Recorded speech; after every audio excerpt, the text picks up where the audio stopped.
सत्संग वही होता है यहां आने से इंसान को सोची आए, समझ आए,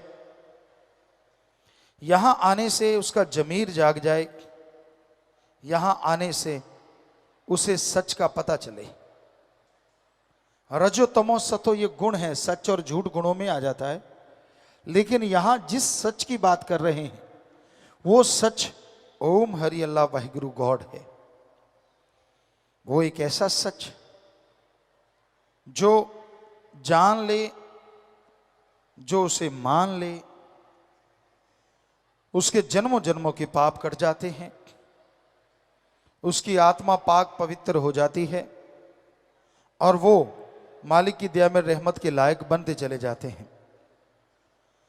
तो सच भगवान है, अल्लाह वाहिगुरु राम है। और उस सच से जुड़ना सिर्फ इंसान की फितरत में लिखा है। इंसान ही एक ऐसा शरीर है जिसमें प्रभु का आना पॉसिबल है, संभव है। जो प्रभु का नाम जपे, भगवान का नाम जपे, तो वो कण कण में, जर्रे जर्रे में नजर आते हैं। इंसान की पाप कर्म कट जाते हैं, जन्मों जन्मों की मैल धुल जाती है और वो इस काबिल बन जाता है कि उसके दिलो दिमाग में मालिक की दया में रहमत के नजारे मिलने शुरू हो जाते हैं। कितना भी इंसान ज्ञानवान बन जाए, कितना भी छोटा या बड़ा बन जाए, जब तक वो खुद पवित्र नहीं होता वो खोखला है।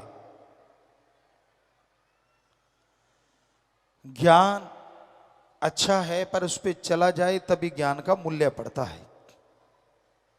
हम ये नहीं कहते कि ज्ञान रखना कोई गलत, जितना ज्यादा ज्ञान हो उतना ही अच्छा, पर जितना ज्यादा उस ज्ञान के ऊपर चला जाए वो सबसे अच्छा। कर्म जोगी और ज्ञान जोगी जब तक इंसान नहीं बनता वो खोखला रहता है। सिर्फ कर्म करना जानते हो, किसी पशु की गर्दन मरोड़ दी, किसी पक्षी को मार दिया, ये भी कर्म है। लेकिन ज्ञान नहीं है तो ये पाप कर्म हो गए। किसी के हाथ से निवाड़ा छीन लिया, किसी को तड़पाया, किसी को दुखी किया, हर टाइम किसी को तंग करते रहे, ये भी कर्म है, लेकिन ये पाप कर्म है। इसलिए कर्म योगी के साथ साथ ज्ञान योगी होना अति आवश्यक है।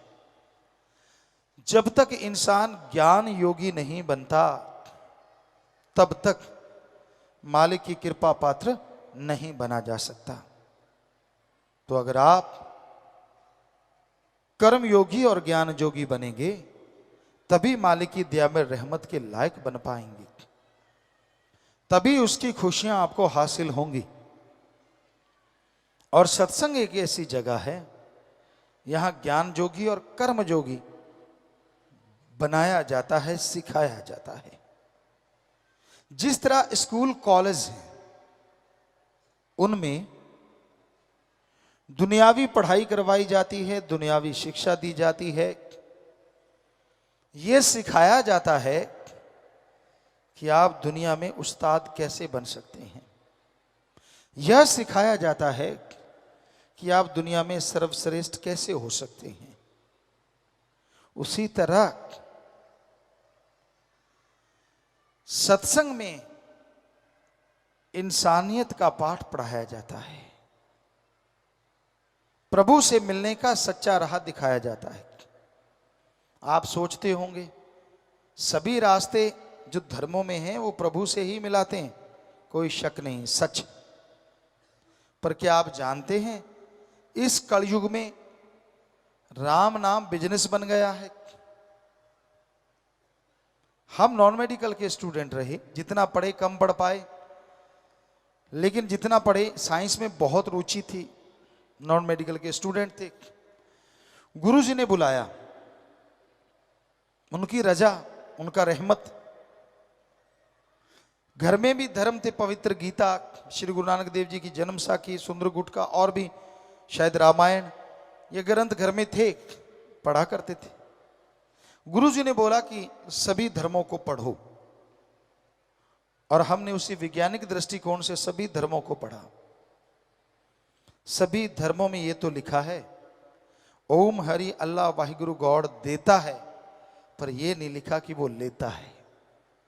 सच यही है, ओम हरि अल्लाह वाहिगुरु गॉड खुदा रब दाता था, दाता है और दाता ही रहेगा, वो मंगता नहीं हो सकता। और यह भी सच है, वो देता था, देता है और देता ही रहेगा, मांगने का कायदा आना चाहिए।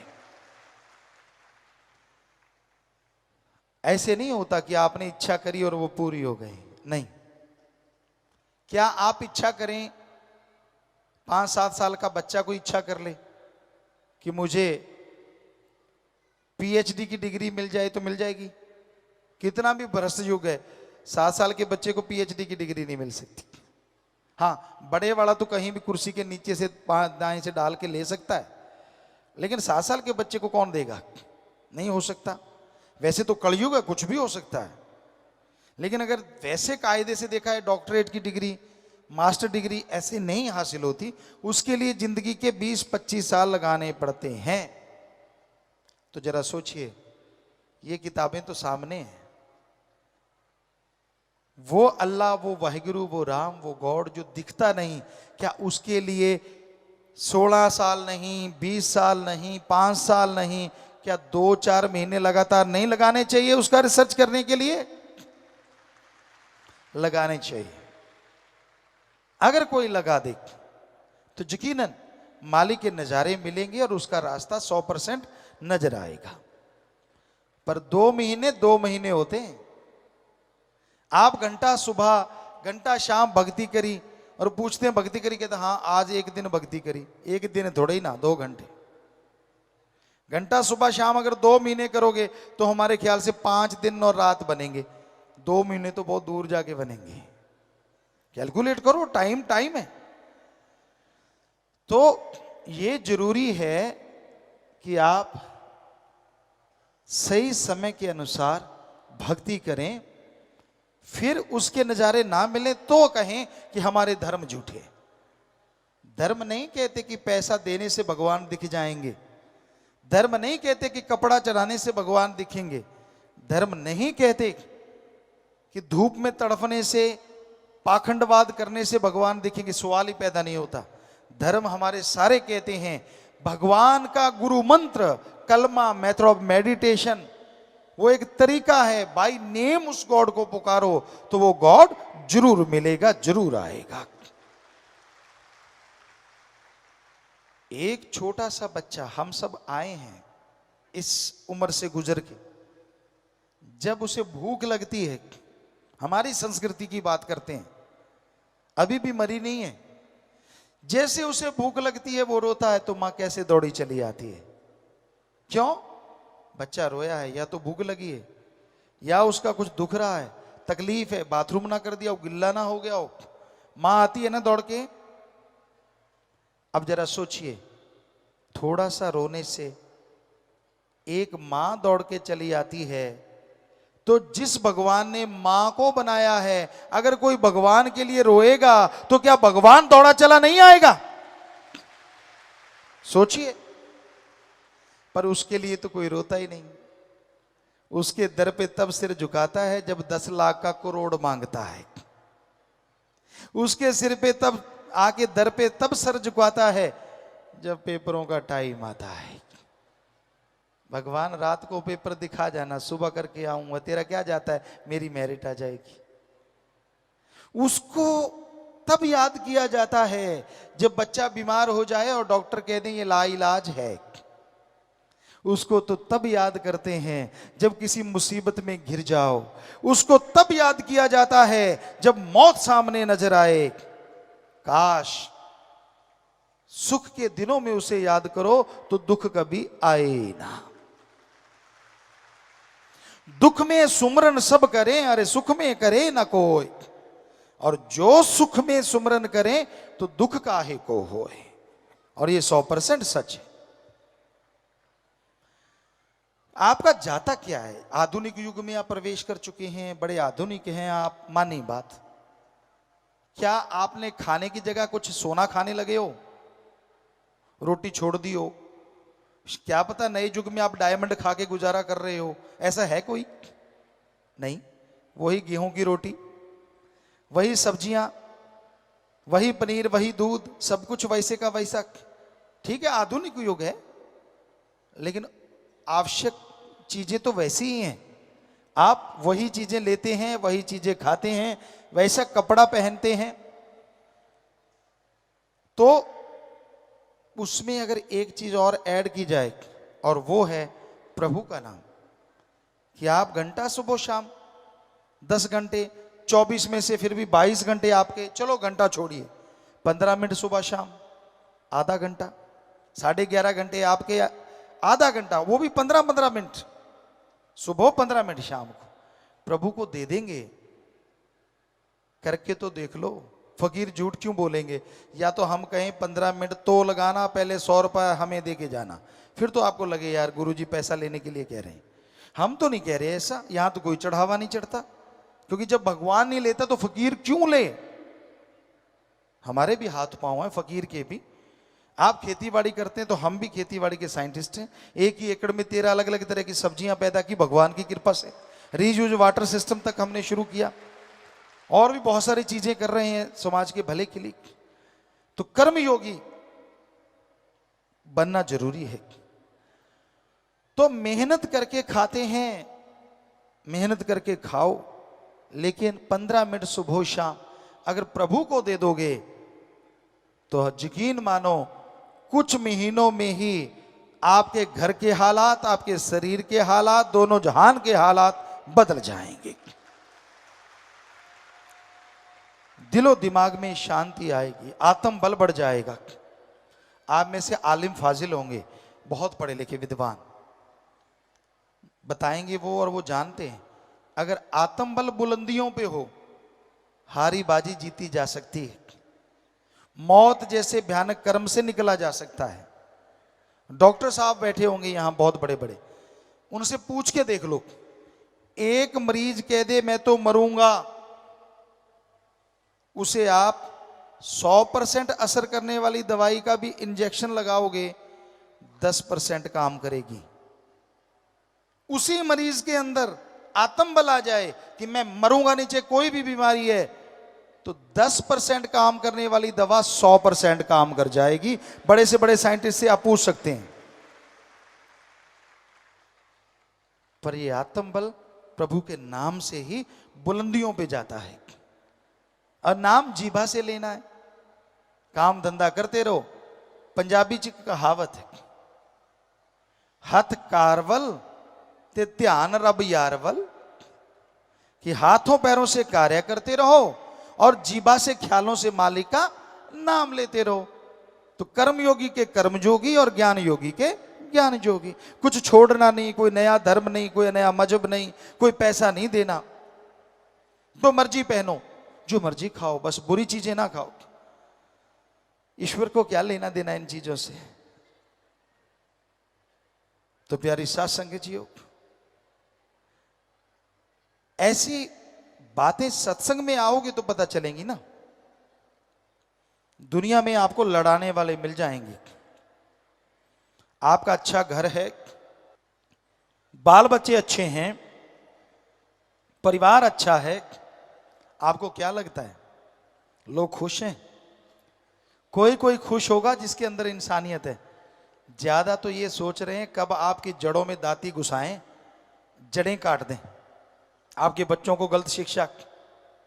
आज लोग दुखी हैं अपने कर्मों से, पर ऐसे भी दुखी देखे हमने जो दूसरों से दुखी हैं। वो कौन है? दूसरों का सुख देख के जो दुखी रहते हैं, बहुत बड़ा तबका आज दुनिया में उन लोगों का भी है कि मेरे पास स्कूटर था, इसके पास साइकिल, इसके पास कार क्यों हो गई। जब भी कार देखते हैं जल उठते हैं अंदर ही अंदर। दुखी होते रहते हैं, परेशान होते रहते हैं। ऐसे भी लोग हैं, खुद को पावर मिल गई, दूसरा खड़ा हो ये उनको गवारा नहीं। ये गांव से शुरू होता है और ऊपर तक जाता है। गांव में यार दोस्त हथकंडे अपनाते हैं और ऊपर वाले एजेंसियां या बहुत तरह की चीजें चलाते हैं। ये हमने महसूस किया है और कर रहे हैं कि नहीं, कोई उठना नहीं चाहिए। अगर उठने नहीं देना तो बुराइयों को मत उठने दो, गलत चीजों को मत उठने दो। नेकी भलाई प्रभु का नाम अगर उठ रहा है, अरे वो तो सबका भला करेगा, आपकी पीढ़ियों का भला करेगा, उसको मत रोको। तो सत्संग में सच की बात समझाई जाती है, सत्संग में राम नाम से जोड़ा जाता है, इंसानियत का पाठ पढ़ाया जाता है। बहुत लोगों को तो इंसानियत का ही नहीं पता। एक बार हमने कुछ बच्चों से पूछा, इंसानियत किसे कहते हैं? आगे से जवाब आया, अच्छे पढ़े लिखे, शायद वो कोई इंजीनियरिंग इंस्टीट्यूट था या कोई मेडिकल इंस्टीट्यूट, हमें याद नहीं। कहने लगे गुरुजी इसमें क्या है, एक इंसान है, सारे लोग इंसान हो गए तो इंसानियत होगी। हमने कहा वाह, कमाल की डिग्रियां हैं आपकी। कहते हमें तो इतना ही पता है, आप बता दो इंसानियत किसे कहते हैं। हमने कहा सभी धर्मों का सार निकालें तो इंसानियत कहते हैं किसी को दुख दर्द में तड़पता देख के उसके दुख दर्द को दूर करना या दूर करने की कोशिश करना, इसका नाम इंसानियत है। और किसी को दुख दर्द में तड़पता देख के ठहाके लगाना, यह शैतानियत है। कोई रोड पे घायल पड़ा है, आप गाड़ी में देखते हैं यार हमारा तो नहीं, फिर एक्सीलेटर दबा देते भाग जाते हैं। ये कोई इंसानियत है? ये शैतानियत है हमारी निगाह में। आप बचा सकते थे उसे। और नर सेवा नारायण सेवा धर्मों में भरा पड़ा है, प्रैक्टिकल करके देख लो। किसी बीमार का इलाज करवा दो, सच्चा दान। भूखे को खाना खिला दो, सच्चा दान। प्यासे को पानी पिला दो, सच्चा दान। खून किसी की कमी है, खून दान कर दो, सच्चा दान। मरणोपरांत आंखें दान, सच्चा दान। शरीर दान, सच्चा दान। अरे अंधे को रोड पार करवा दो, सच्चा दान, श्रम दान। ऐसे बहुत से दान हैं जो आप करो। पक्षियों को खाना खिलाओ, उनके लिए चोगा डाल दो, पानी रख दो छत पे, सच्चा दान। ये दान करोगे, हम आपको गारंटी देते हैं भगवान कबूल भी करेंगे और बदले में आपको फल भी जरूर देंगे। बाकी भाई जहां चढ़ा देते हो हमें नहीं पता क्या होता है, आप सब कभी सर्च कर लेना, आपको पता चल जाएगा। दान सच्चा यही है। दीन दुखियों की मदद में अपने हाथों से लगाएं, या फिर पीर फकीर कहें कि ऐसा करो, जो अपने 106 कार्य शुरू किए हुए हैं। पेड़ पौधे लगाओ, वो भी एक सच्चा दान है। पूरी मानवता को, पूरी सृष्टि को उससे फायदा होने वाला है। तो बहुत से कर रहे हैं आप। फूड बैंक बनाए हुए हैं अपने अपने ब्लॉकों में, बहुत सच्चा दान है। क्लोथ बैंक है कि जिनको खाना नहीं, अंगहीन अपंग लाचार को खाना देते हो हर महीने। जिनके कपड़ा लत्ता नहीं उनको कपड़ा पहनाते हो, तो ये सच्चा दान है। तो इस तरह से दान फलता फूलता जरूर है, पर उसको सही तरीके से किया जाए, प्रभु के नाम का जाप किया जाए तो उसका फल अवश्य मिलता है। पर अगर कोई स्वार्थ लेके आप आते हैं, स्वार्थ के तहत करते हैं कि चलो यार दे दो, मेरा नाम होगा तो उसका भी नाम होगा और मेरा काम हो जाएगा, वो बात नहीं बनती। वो तो एक उल्लू सीधा करने के लिए आप इनडायरेक्टली कुछ दे रहे हैं। सच्चा दान मानवता की भलाई करना है, सृष्टि की सेवा करना है, तो ये सत्संग में आके ही पता चलता है।